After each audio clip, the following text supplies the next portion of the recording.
Sidste november går Aarhus Universitet til valg, og for en gang skyld ser det ud til at blive spændende. Den 22. til 25. november er der valg til en række nævn og råd på universitetet. Det vigtigste valg er valget til bestyrelsen. Bestyrelsen er det øverste organ på Aarhus Universitet, og det er den, der fastlægger regler og retningslinjer for hele universitetet og ansætter universitetets rektor. De studerende har 2 faste pladser i bestyrelsen, og det er de pladser, der er valgt til. I mange år har studenterrådet siddet solidt på de 2 pladser. Studenterrådet er repræsenteret på alle studieretninger og har ikke noget politisk tilhørsforhold.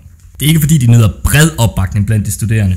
Kun 13,8% stemte ved bestyrelsesvalget sidste år, hvilket er betydeligt lavere end ved de fleste valg i Afrika. Og det er studenterrådets skyld. I hvert fald hvis man spørger de 3 politiske lister til bestyrelsesvalget. De er gået sammen i et valgforbund med det ene formål at bryde studenterrådets monopol på pladserne i bestyrelsen. Det socialdemokratiske Frit Forum, de liberale og de konservative mener, at studenterrådet er en lukket organisation, der ikke giver rum til debat på universitetet.